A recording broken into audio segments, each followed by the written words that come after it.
Chapitre 29 La jonction des extrêmes. Ce que nous avons dit précédemment au sujet des rapports de l'élite initiatique et du peuple nous paraît appeler encore quelques précisions complémentaires pour ne laisser place à aucune équivoque. Et tout d'abord, il ne faudrait pas se méprendre sur le sens de la vulgarité dont nous avons parlé à ce propos. En effet, si le mot vulgaire, pris dans son acception originelle comme nous l'avons fait, est en somme synonyme de populaire, il y a aussi une toute autre sorte de vulgarité qui correspond plus réellement au sens péjoratif que lui donne le plus souvent le langage ordinaire. Et la vérité est que cette dernière appartient plutôt à la classe moyenne. Il y a là, pour donner un exemple qui fera immédiatement comprendre ce dont il s'agit, toute la différence que Coomaraswamy a fort bien marquée entre l'art populaire et l'art bourgeois. Ou encore, si l'on veut, toutes celles qui existent pour les objets destinés à l'usage courant entre les productions des artisans d'autrefois et celles de l'industrie moderne. Petite note. En effet, l'industrie moderne est bien l'œuvre propre de la classe moyenne, qui l'a créée et qui la dirige. Et c'est pour cela même que ces produits ne peuvent satisfaire que des besoins dont toute spiritualité est exclue, conformément à la conception de la vie ordinaire.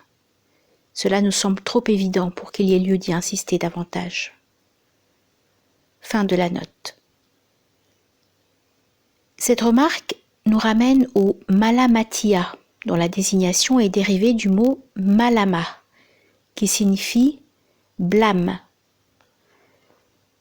Petite note, on les appelle aussi Ahlul Malama, littéralement les gens du blâme, c'est-à-dire ceux qui s'exposent à être blâmés. Fin de la note. Que faut-il entendre au juste par là ?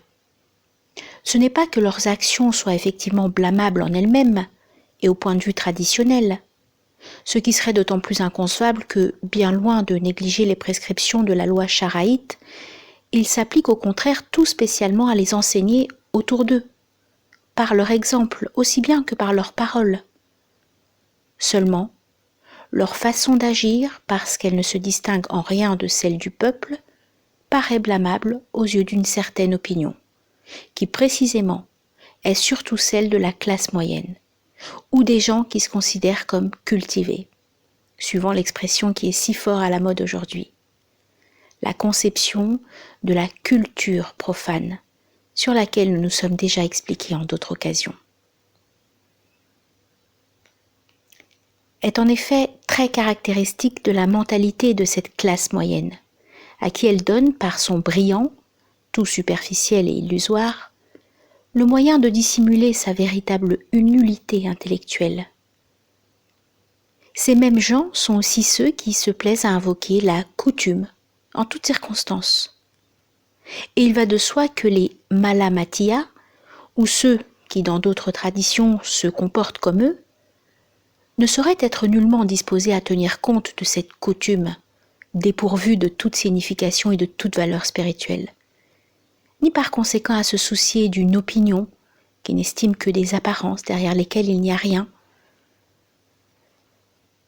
Ce n'est certes pas là que l'esprit ou l'élite qui la représente peut trouver un point d'appui, car toutes ces choses ne reflètent absolument rien de spirituel, et elles seraient bien plutôt la négation de toute spiritualité.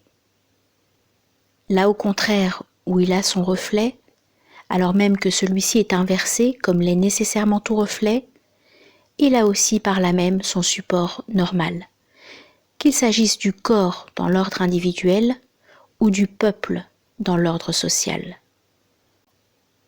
C'est précisément, comme nous l'avons déjà dit, parce que le point le plus haut se reflète au point le plus bas, qu'on peut dire que les extrêmes se rejoignent. Nous avons rappelé à ce propos la comparaison qui peut être faite avec ce qui se produit à la fin d'un cycle. Et c'est là encore une question qui demande un peu plus d'explication. Il faut bien remarquer en effet que le redressement, par lequel s'opère le retour du point le plus bas au point le plus haut, est proprement instantané. c'est-à-dire qu'il est en réalité intemporel, ou mieux, pour ne pas nous restreindre à la considération des conditions spéciales de notre monde, hors de toute durée, ce qui implique un passage par le non manifesté.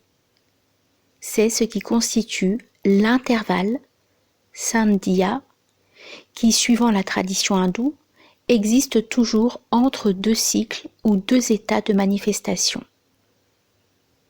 S'il en était autrement, l'origine et la fin ne pourraient pas coïncider dans le principe, s'il s'agit de la totalité de la manifestation, ni se correspondre si l'on envisage seulement des cycles particuliers. D'ailleurs, en raison de l'instantanéité de ce passage, il ne se produit en réalité par là aucune solution de continuité. Et c'est ce qui permet de parler véritablement d'une jonction des extrêmes, bien que le point de jonction échappe forcément à tout moyen d'investigation plus ou moins extérieur, parce qu'il se situe en dehors de la série des modifications successives qui constituent la manifestation.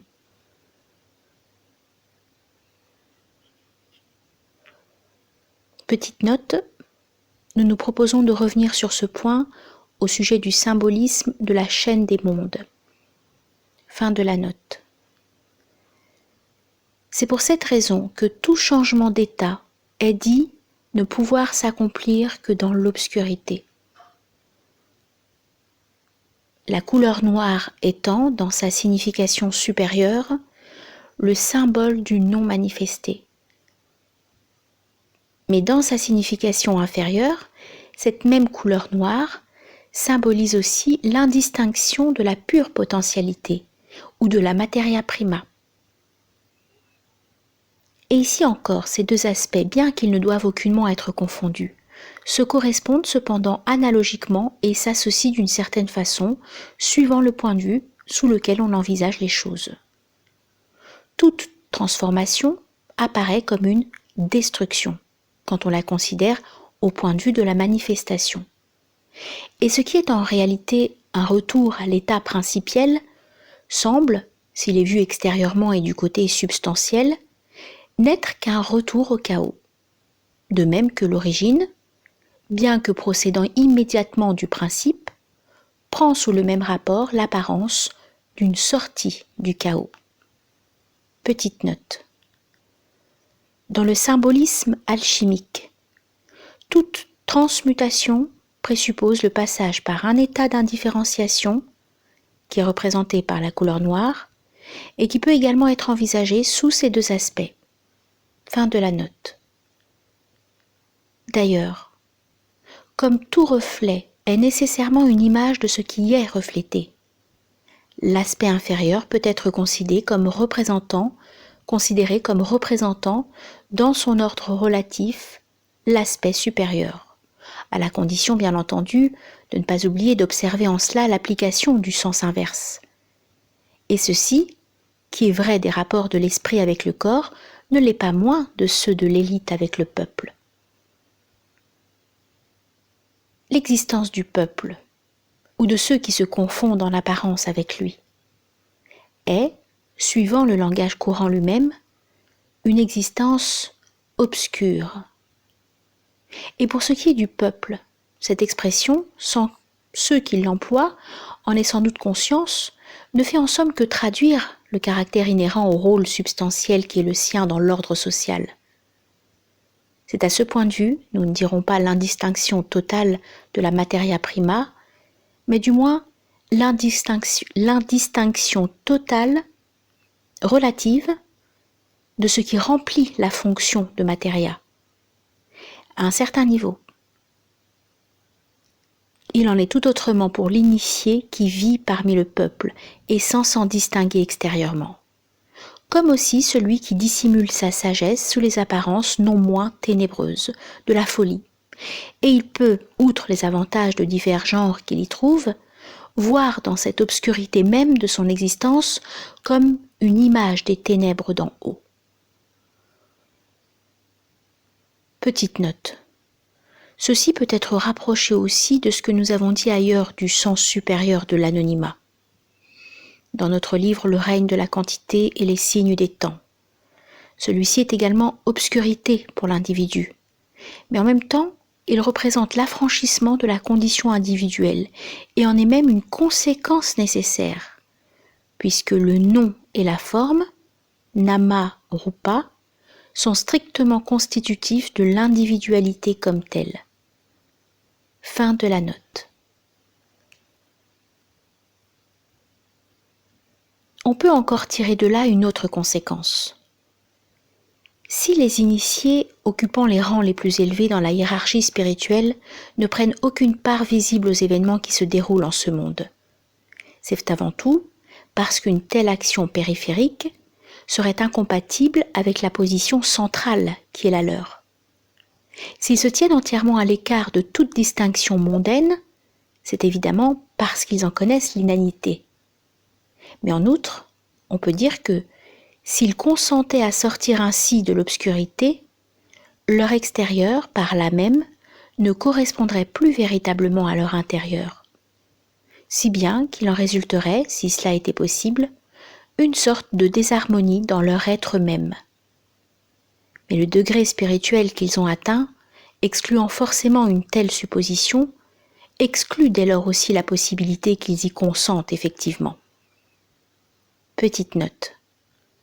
On pourrait encore se souvenir à ce propos de ce que nous avons exposé ailleurs sur le rejet des pouvoirs, dans notre livre Aperçu sur l'initiation, chapitre 22. En effet, ces pouvoirs, bien que d'un ordre différent, ne sont pas moins contraires à l'obscurité que ceux dont nous venons de parler. Fin de la note. Il va de soi, d'ailleurs, que ce dont il s'agit ici n'a rien de commun, au fond, avec l'humilité, et que les êtres dont nous parlons sont bien au-delà du domaine sentimental auquel celle-ci appartient essentiellement. Mais c'est encore là un cas où des choses extérieurement semblables peuvent procéder de raisons totalement différentes en réalité. Petite note. Il ne s'agit pas de contester que l'humilité puisse être considérée comme une vertu au point de vue exotérique, et plus spécialement religieux, lequel comprend bien entendu celui des mystiques. Mais au point de vue initiatique, ni l'humilité ni l'orgueil, qui en est corrélatif, ne peuvent plus avoir de sens pour celui qui a dépassé le domaine des oppositions. Fin de la note. Pour en revenir au point qui nous concerne, surtout présentement, nous dirons encore ceci. Le noir plus noir que le noir. Nigrum, nigro, nigrius, suivant l'expression des hermétistes, est assurément, quand on le prend dans son sens le plus immédiat et en quelque sorte le plus littéral, l'obscurité du chaos ou les ténèbres inférieures. Mais il est aussi, et par là même, suivant ce que nous venons d'expliquer, un symbole naturel des ténèbres supérieures. Petite note, des expressions comme celle de tête noire ou de visage noir, qui se rencontrent dans diverses traditions, présentent aussi un double sens comparable à celui-là à certains égards. Peut-être aurons-nous quelques jours l'occasion de revenir sur cette question. Fin de la note. De même que le non-agir est véritablement la plénitude de l'activité, ou que le silence contient en lui-même tous les sons dans leur modalité para ou non manifestée. Ces ténèbres supérieures sont en réalité la lumière qui surpasse toute lumière, c'est-à-dire au-delà de toute manifestation et de toute contingence, l'aspect principiel de la lumière elle-même.